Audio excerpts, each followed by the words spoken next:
Sedaya lenggah monggo sareng-sareng dan kesempatan ini kita syukur kepada Allah Subhanahu wa taala. Kula lan panjenengan sami dipun paringi umur panjang, umur berputu besar barang kita. Kita mungkin dagingnya tesih telas. Nek pengen dagingnya utuh niku rasa dimasak dilebokne kulkas. Engko bukake nek sok arep bakdo meneh. Lho pengen awet ya. Masya Allah ya. Jadi nek zaman dulu maka kita itu mengenal dengan istilah hari tasrik. Tasrik ini artinya mepe, Pak. Mepe ini apa ya? Menjemur. Dulu para sahabat Nabi atau generasi dulu itu ketika mereka berudhiyah, berkorban, tentu sedina mboten telas, Pak. Wong Arab niku gurung mbleh wedhus niku sesuatu yang biasa. Wong kadang-kadang nek tamu mbleh wedhus, Pak. Nah, awake dhewe teko dina kiamat ra mungkin pertamu diblehne. Bleh wedhus. Gitu nggih. Kan ada kisahnya itu nggih. Rasulullah kan Abu Bakar kelaparan. Kemudian bertamu kepada salah seorang sahabat diblehne wedhus. Atau kita mungkin mendengar kisahnya Nabi Ibrahim kedatangan tamu, ternyata tamu ini malaikat. Nabi niku kadang-kadang tamune malaikat. Okay. Wah niku dibelah nih wedhus dimasake enak disuguhne. Mboten didahar. Karena tamunya malaikat. Jadi dulu ketika berudhiyah dapat daging hewan kurban itu karena kurang duwe kulkas tentu saja. Maka hari-hari tasrik itu adalah hari-hari mepe daging. Ngoten, Pak. Dagingnya di PP dijemur. Maka sebenarnya ada hadis juga yang menyebutkan tidak bukannya seseorang itu menyimpan daging kurbannya lebih dari 3 hari. Sempak sektor. Sabar loh. Harus dibantah, Pak. Ada, tak bilang kan ada. Okay. Walaupun itu bukan satu bentuk larangan yang sampai pada keharaman, okay. Ya itu tergantung kondisi dan situasi. Bahkan korban yang pernah enek kasus niku rada unik, Pak. Sing ora korban niku entuke luwih akeh daripada si korban. Piye Bu logikane? Niku pernah enek ngoten. Jadi enten satu lingkungan niku jumlah kakaknya hanya 30 orang. Kok 30 orang? 30 kakak. Sing korban wong 15 separuh. Sik to Bu. Iki mang pikir aja guyu sik, iki mang pikir sik iki. Enek kakane 30. Sing korban wong 15. Orang yang berkorban, sahibul korban umumnya di kita itu mengambil 1/3. Leres? Berarti 2/3-nya disedekahkan atau dihadiahkan. Lah sing korban separuh, Pak. Maka yang berkorban entoke gur 1/3, sing ora korban entoke malah 2/3. Berarti penak sing ora korban. Emang korban itu orang masalah boleh penak. Maka di situ kemudian ada jamaah niku tanten Ustaz. Lho pripun to Ustaz? Lah mosok tenggen kula niku sing korban oleh malah luwih sithik gak korban gitu ya. Maka dalam kondisi semacam itu ya boleh-boleh saja sahibul korban mengambil lebih daripada itu gitu. Tapi kita enak nang lingkungan kita nggih. Durung nggih. Niku bercerita tadinya. Nah, para bapak, para ibu, para lenggah sedaya, niku adalah nggih episode kebahagiaan dalam kehidupan kita hari Id, hari raya. Kita diperintahkan oleh Nabi kita untuk makan dan minum, gitu kan? Itu perintah sing paling gampang, gitu, makan minum dan banyak-banyak kita menyebut nama-nama Allah.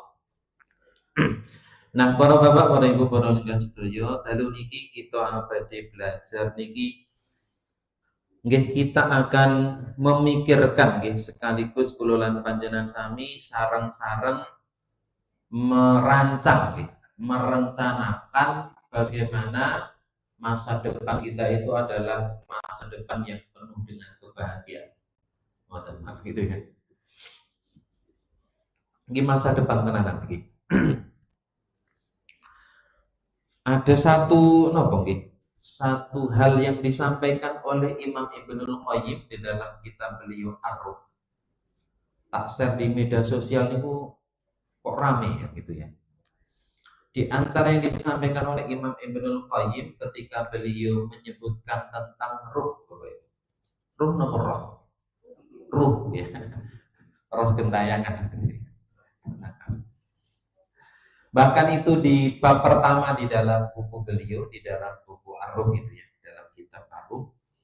Pertanyaannya di sana adalah apakah mayit itu tahu ketika dia dikunjungi atau diziarahi?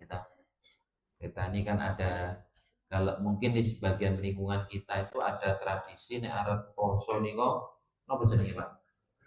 Nah, itu ya, sadranan gitu ya. Ke makam bersih-bersih gitu. Nah, terus emang mayitnya ngerti nek terus kuburannya diresiki ya kan, ditungakne gitu ya. Nah, para bapak, para ibu, para lembaga sedaya, ternyata Imam Ibnul Qayyim beliau menyampaikan bahwasanya as-salafu, beliau menyebut salaf, yaitu generasi awal-awal Islam, sahabat tabi'in itu mereka bersepakat bahwasanya annal mayyita ya'rifu ziyaratal hayyi lahu wa yastabshiru bi. Bahwasanya mayit itu tahu ketika dia dikunjungi dan dia merasa senang dengan hal itu.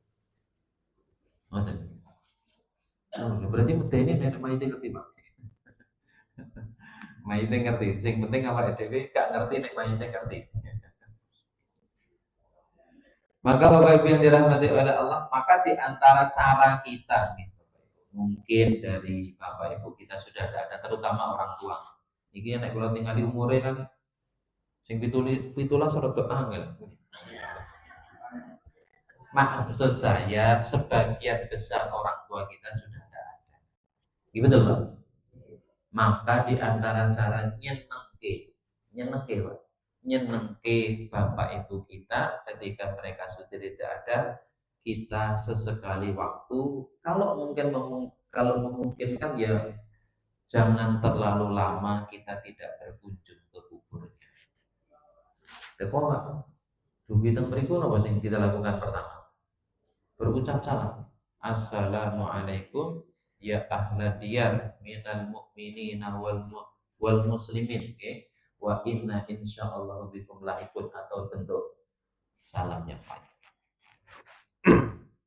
Dijawab dong bener? Iya Bu, dijawab nah kira-kira. Ora dijawab.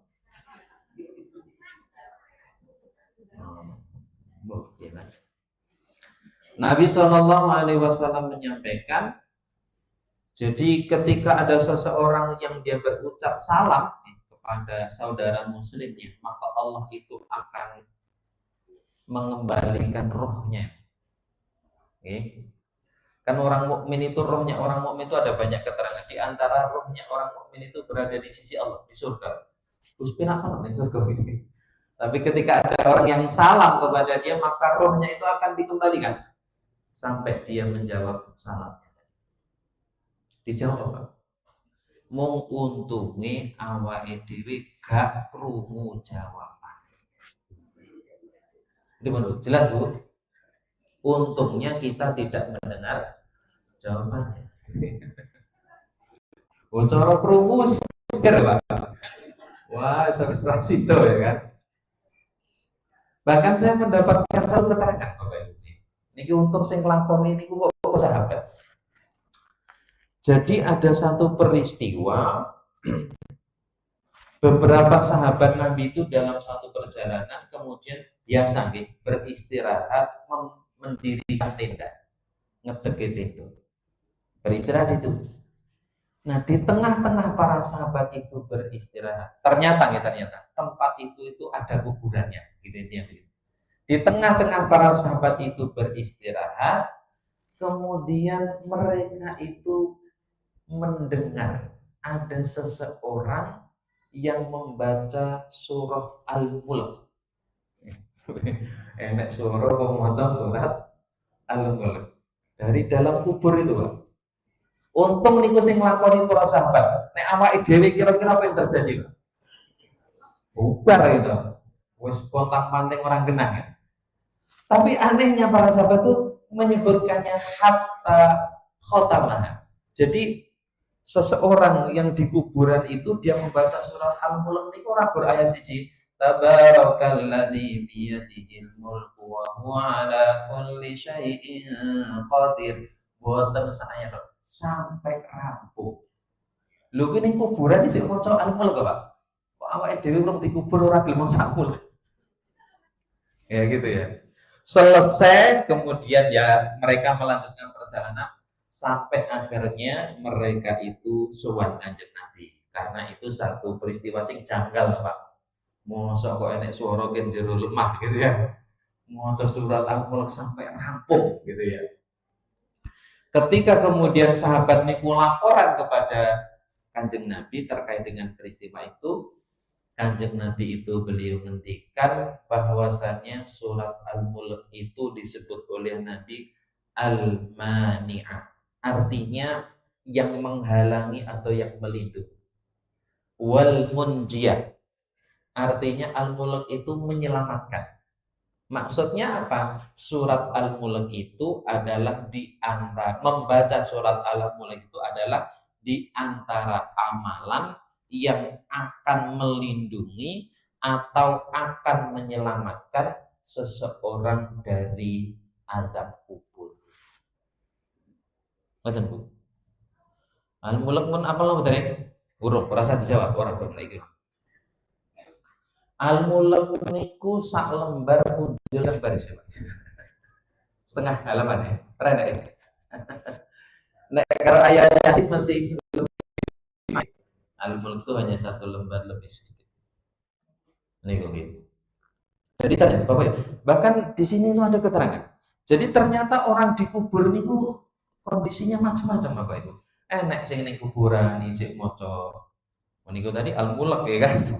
Masih baca Al-Mulk itu. Dan itu hadisnya sahih, Pak. Oke.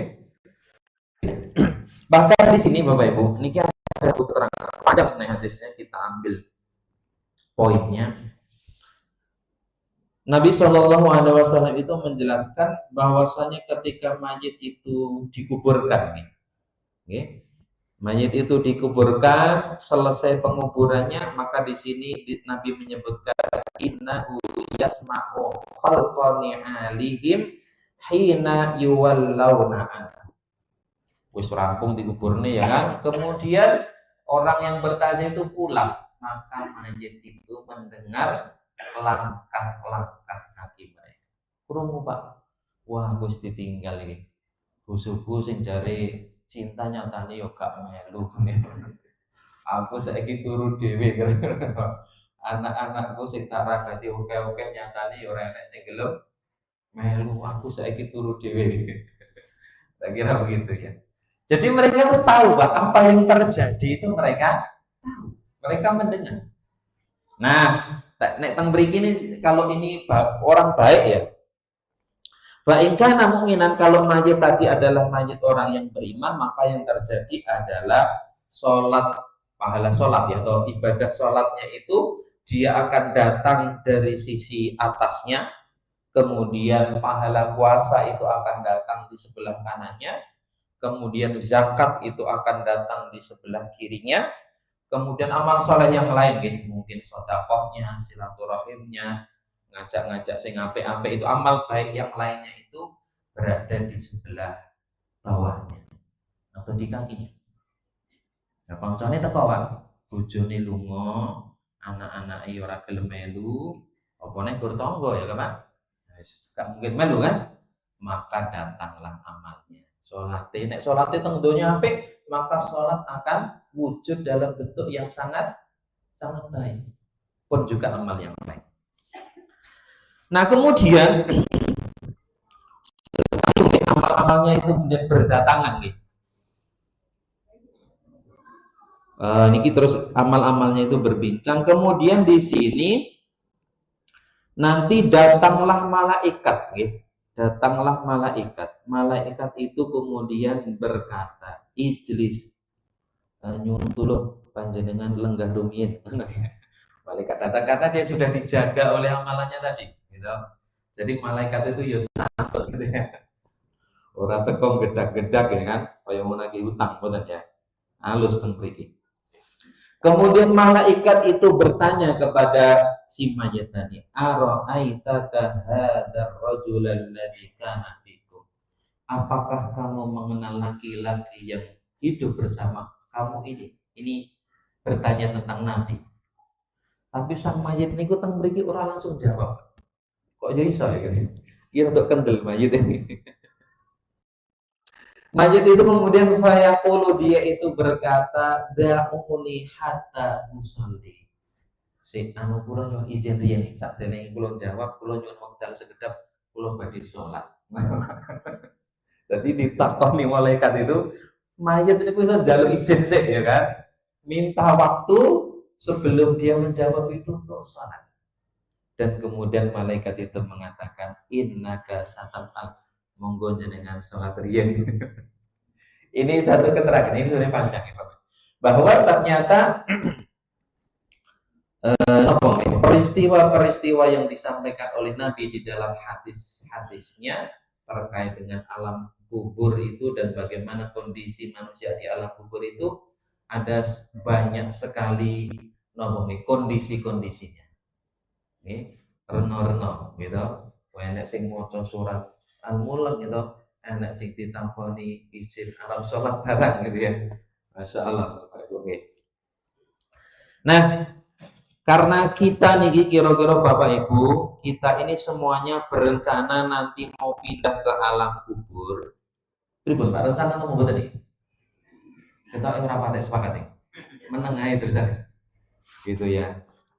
Kita ini kayaknya berencana untuk sama-sama nanti masuk di alam kubur ini, maka kita perlu mengikuti apa yang ditunjukkan oleh agama kita supaya masa depan kita di alam kubur ini dipenuhi dengan keselamatan. Okay? Insya Allah. Maka para bapak ibu para yang pertama yang hendaknya kita lakukan adalah bagaimana supaya masa depan kita di alam kubur ini berisi penuh dengan keselamatan. Ije iso sholat, ije iso maca napa surat Al-Mulk barang niku nggih. Nah, kira-kira saya nek jenengan niku ngapal nggih, tanggo modal, engko nek ning alam kubur tak wacane. Boleh ya. Atau bahkan Imam Ibnu Qayyim niku Bapak Ibu sudah baca sekian keterangan gitu. Banding-bandingan gitu. Jadi begitu. Amal-amal kita ini itu ternyata ditampakkan oleh Allah kepada keluarga dan kerabat kita yang sudah menikah. Ma'rudatun. Diketok nih Pak. Ketika kemudian mereka itu mendapati kok awake dhewe sebagai anak, sebagai keluarga, sebagai kerabat kok dadi wong apik. Jadi kita alam kubur niku ketok amalane kan. Purwanto ya kan. Yo gelem salat misalnya kan. Kolo-kolo gelem tahajud ya kan. Kolo-kolo gelem infak walaupun sithik misalnya gitu ya. Yang tampak itu, maka apa yang terjadi? Mereka akan merasa senang. Ini termasuk carane nyeneng nggih keluarga dan kerabat kita yang sudah ada. Nah, ketika kok ternyata nih ya, ternyata yang disaksikan itu adalah keburukan daripada perbuatan orang-orang yang masih hidup. Ada beberapa keterangan yang berbeda. Di antaranya itu mereka itu berdoa. Di antaranya, okay? Kalau ini dalam riwayat Imam Ahmad, mereka itu berdoa, Allahumma la tumithum hatta tahdiyahum kama hadaitana. Ya Allah, ampun ngati jenengan pateni. Kok pateni ya?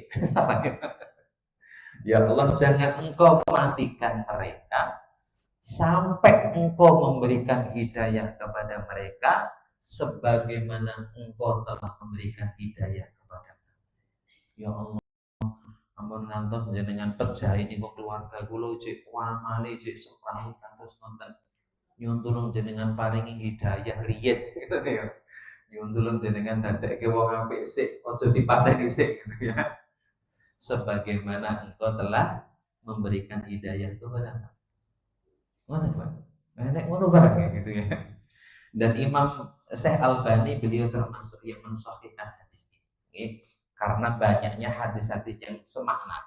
Ada juga bentuk doa atau kalimat doa yang berbeda.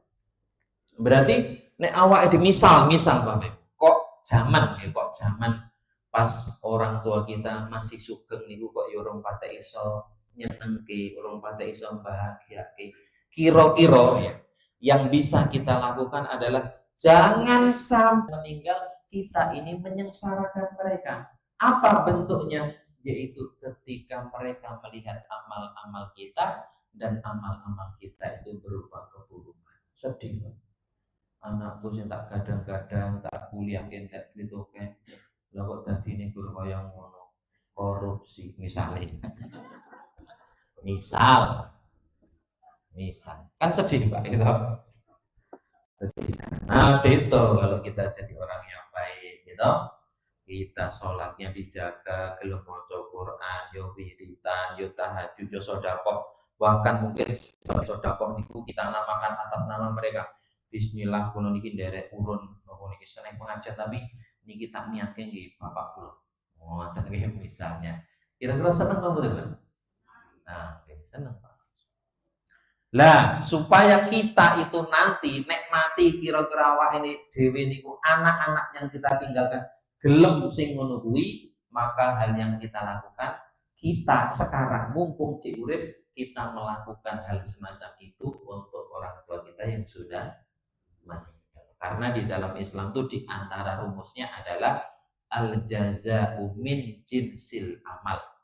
Ya, balasan dari satu amalan itu adalah dalam bentuk amalan yang dia lakukan. Awak dewi sekarang sebagai anak itu mau memperbaiki diri kita untuk membahagiakan orang tua kita yang sudah meninggal, kita punya harapan itu menjadi investasi ketika kita mati, anak-anak kita akan melakukan kebaikan sehingga dadekake awak dewi niku bahagia teng kubur. Insya kok koyo wis mati tenan iki, Pak. Bahaya iki ya. Loh ini kan masa depan kita Pak, gitu. Kita nih mau rencana nih, gak rencana nih kan tetap kejadian. Kan mendingan awak dhewe rencana terus kejadian apik daripada gak rencana nih ternyata nanti berantakan. Gitu. Kalau dalam juz 30 itu alhaakumut takasur. Awak dhewe gak pernah mikir mati, sibuk ngurusin donya, ngerti-ngerti malah mati ya kan. Jelas Bu. Oke. Niki mungkin pun pengajian bar mang lalek kemon ya. Lek dipikir seru-seru repot ini ya.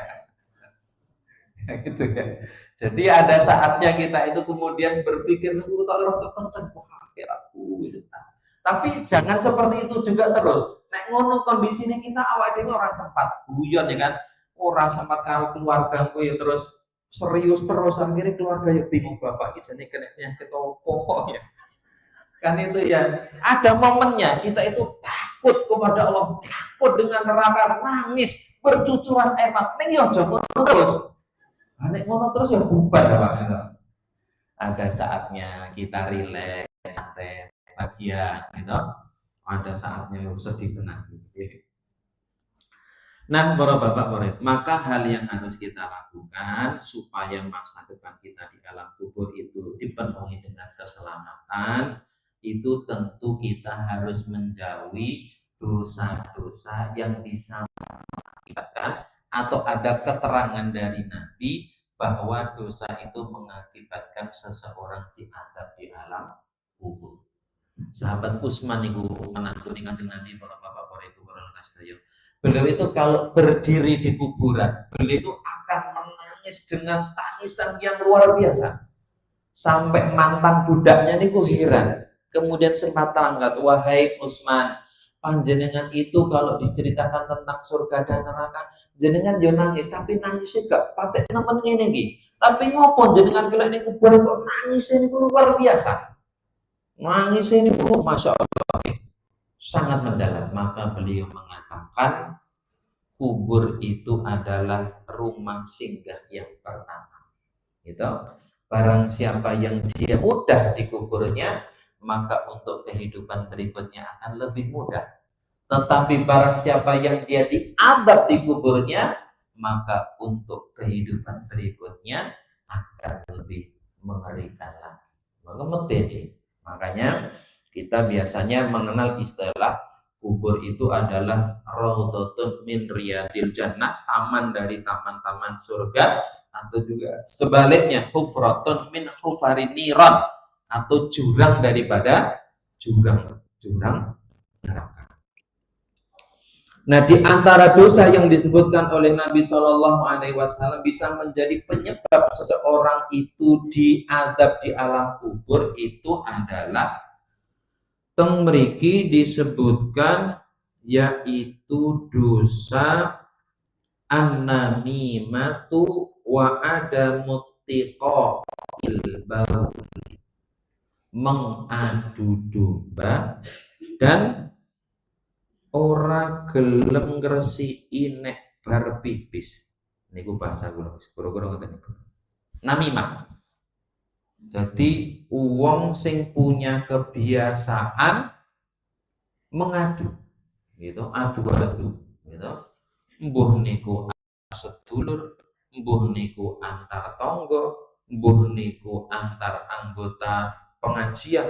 Pokoknya ning diwae dheweke enek niku yang dilakukan adalah menciptakan permusuhan. Ini Bapak Ibu. Walaupun di sini disebutkan walaupun apa yang wa in kana shadiqan, walaupun jane dek niku ya ora ngapusi, Pak. Jadi satu kebenaran orang ngapusi tenan aslinya. Tetapi kalau satu kebenaran itu kita sampaikan kepada pihak yang lain, yang itu akan memicu permusuhan, maka seyogyanya tidak kita lakukan. Niku padahal jujur, gak ngapusi, gak golek-golek, asli tenan. Kadang-kadang niku sing ngruwet nyata. Niki contoh orang teng kene ya. Walaupun mungkin yang kene enek. Mbok menawa kan. Enten baik, enten A ketemu karo B. Ngerasani C. Walaupun ngerasani itu kan bener, Pak. Ora bohong nih, sing diomong yo tenan asline bener nih. Lah B niku sesuke ketemu karo C.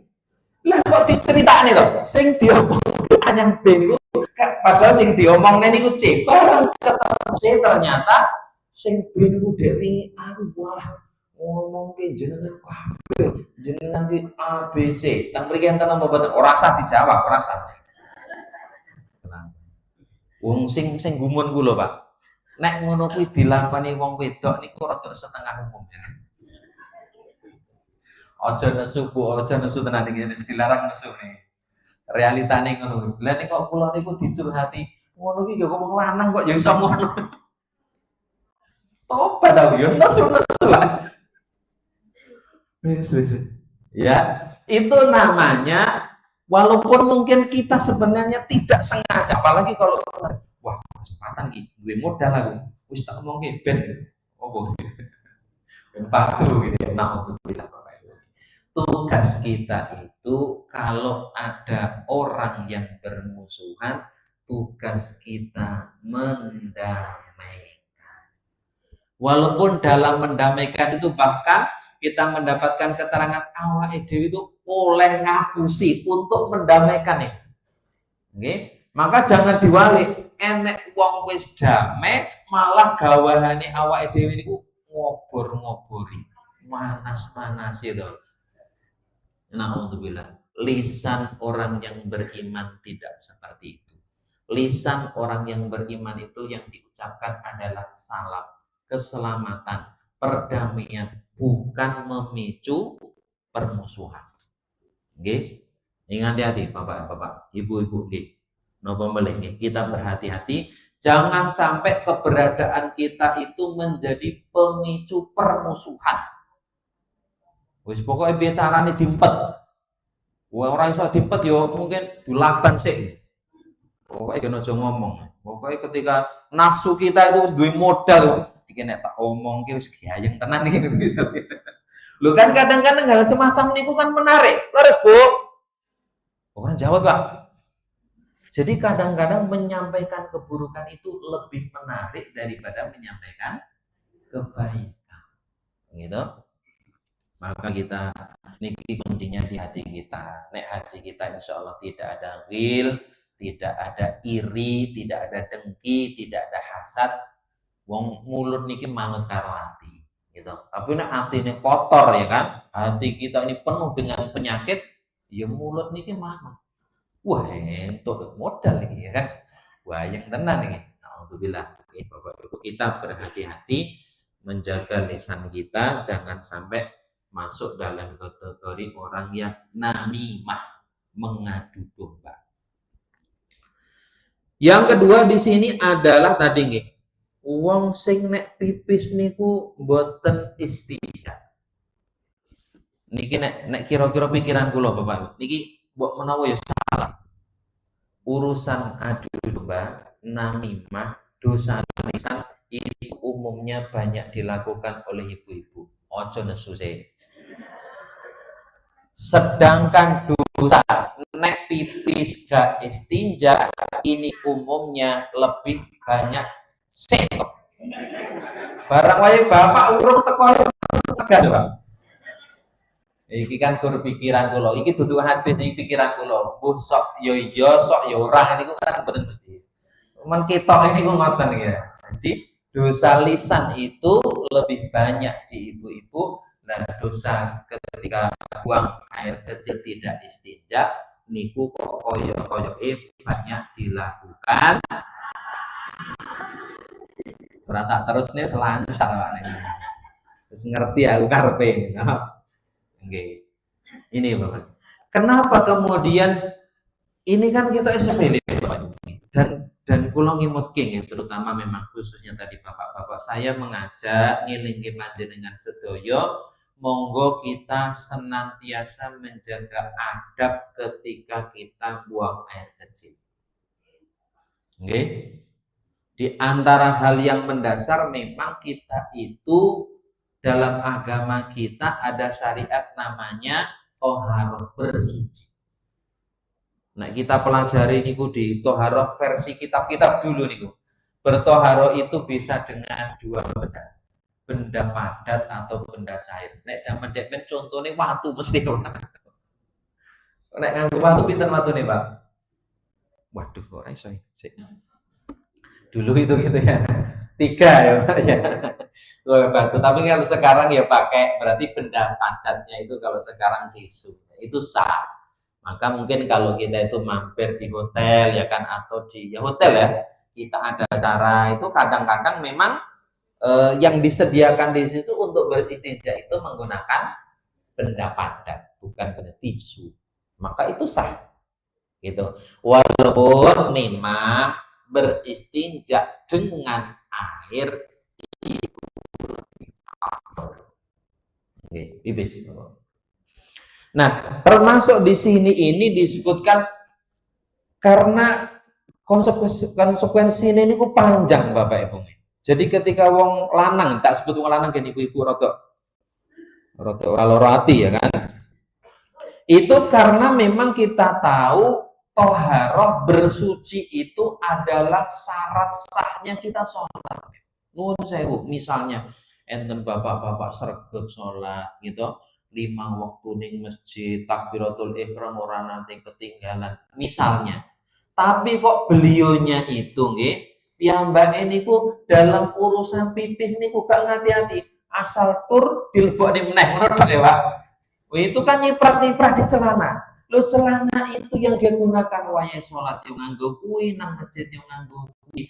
Maka mohon maaf para bapak para lengan sedaya, itu menjadikan sholat kita tidak sah. Kenapa? Karena di dalam pakaian kita ada najisnya. Ngoten to. Kula pernah ditangleti enek wong niku mohon maaf duwe penyakit napa niku sing teng dubur nek keluar darah niku napa? Ambeien ya Pak ya. Ambeien ya. Mungkin sebagian Bapak juga yang pernah. Lah nek ambeien pripun ya ta? Gitu ya. Kula sempat itu di daerah Perumahan Gentan itu nggih. Kula niku kadang ngoten nih. Jadi ya itu lek lagi mungkin apa kambuh atau apa nggih. Itu kan mengeluarkan darah ya. Betul nggih? Mengeluarkan pripun gitu. Nah, dalam kondisi tertentu Bapak Ibu kita harus memahami syariat itu sesuatu yang manusiawi. Maka di sana berlaku namanya hukum darurat. Kita itu berikhtiar sesuai dengan kemampuan kita. Nah, kira-kira nih kalau orang itu ambeien itu tadi Bapak Ibu, kira-kira yang bisa kita lakukan adalah ya sebelum kita itu mau sholat ya kita sempatkan dulu untuk dibersihkan. Kok ternyata dalam sholat itu keluar sedikit itu misalnya, yang kita berharap itu sesuatu yang dimaafkan. Misalnya begitu nih, kondisi tertentu Bapak Ibu misalnya. Nah, maka istinja dari pipis nih Bapak Ibu nih. Nah, terutama Bapak, ini sesuatu sing kita sepele tetapi niki akibatnya niku panjang. Kan iman-iman banget, rajin sholat ini masjid, takbiratul ihram ketinggalan, pakaiane bernajis. Nggih, iman-iman. Maka dengan forum ini kula ngelingke, ngimutke, berarti ya lebih sempurnanya lagi adalah kita duduk dengan jongkok gitu, kemudian kita bersihkan. Itu yang pertama. Yang kedua, para bapak, para ibu, para lengan sedaya, di sini disebutkan bahkan gitu. Siapakah orang yang dia kuat ketika dia mencakar-cakar wajahnya sampai kemudian darah itu mengalir dari wajahnya. Bayang wong niku mungkin yo akale 95 kan gitu nggih. Kemudian dia marah-marah. Dia punya kuku-kuku yang tajam. Kemudian kuku-kuku itu digunakan untuk mencakar-cakar mukanya. Awake dhewe cara ndelok enek pemandangan ngoten niku ngeri napa mboten? Mengerikan. Tapi Kanjeng Nabi niku diparingi ngertos ya. Tapi kalau ini nanti di neraka. Ada manusia-manusia yang kukunya itu terbuat dari tembaga, Pak. Wesi, Pak. Runcing tajam membara. Apa yang dilakukan? Ternyata dia mencakar dengan kuku-kukunya yang tajam itu muka mereka sendiri. Na'udzubillahi min dzalik. Kemudian Kanjeng Nabi niku tanglet, ya kan? Tanya kepada Jibril. Jibril kayak jane sapa to? Kok enek wong-wong sing kukune saka wesi kan? Kemudian dia gunakan kukunya itu untuk mencakar-cakar muka. Maka Jibril itu mengatakan, haula illadzina ya'kuluna luhuman nas. Mereka adalah orang-orang yang memakan daging-daging manusia. Kanibal, makan daging. Wa yaqauna fi a'radihim, dan orang yang punya kebiasaan ngelek-elek, merendahkan. Nggih, maka ini termasuk hal yang kita harus berhati-hati, Bapak Ibu. Yang kedua, di antara hal yang akan menjadi ketiga, yang pertama tadi sudah dua hal. Yang ketiga di sini disebutkan nama anis sholatil maktubah. Wong turu sing ngakibatke dheweke niku ora nindakake salat fardu. keturun bablas salat fardune lewat. Napa enten ngoten Pak? Yo nek pisan pindho menungso gitu kok. Kita ini ya manusia gitu ya. Kita tidak selalu ideal. Tapi orang dengan punya kebiasaan ini nggih. Tidur yang mengakibatkan dia meninggalkan sholat fardu itu ternyata Nabi memberikan satu ancaman yang luar biasa, yang berat. Okay? Maka di sini disebutkan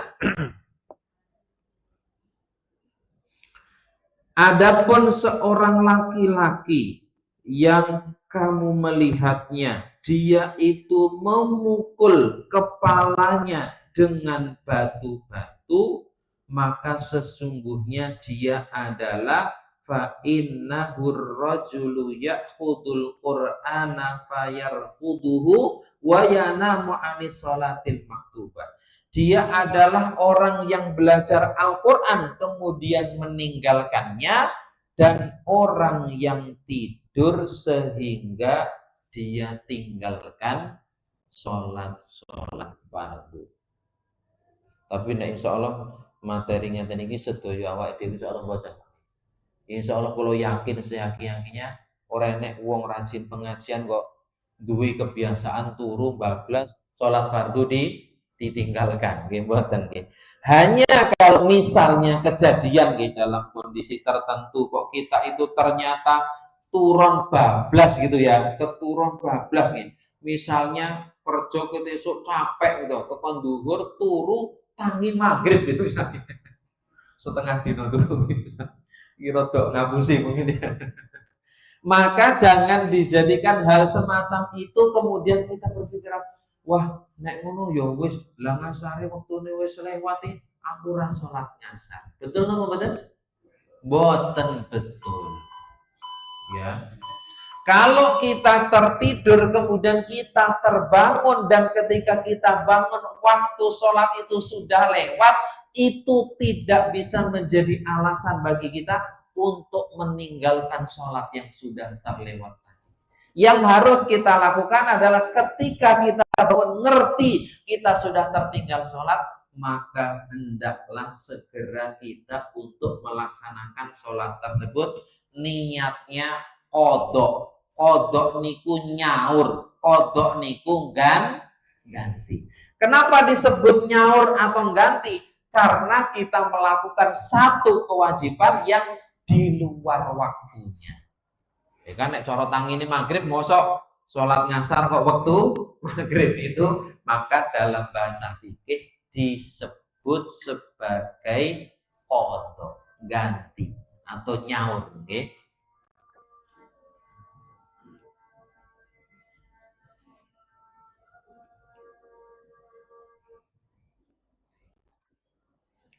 Nggih, mbok pilih menika yang kita aturaken wonten kesempatan iki para bapak, para ibu, para rekan sedaya, monggo kita saling ngilingke, saling jagi, mungkin keluarga, mungkin tangga, mungkin kanca nggih. Sareng-sareng kita merencanakan supaya masa depan kita itu adalah masa depan yang penuh dengan keselamatan. Di antara caranya adalah ya awake dhewe ngati-ati, aja nglakoni tumindak sing dadekke masa depane awake dhewe niku cilaka. Nggih, di antaranya tadi dengan sampun kita aturaken, kirang langkung nyuwun pangapunten. Billahi taufik wal hidayah. Wassalamualaikum warahmatullahi wabarakatuh.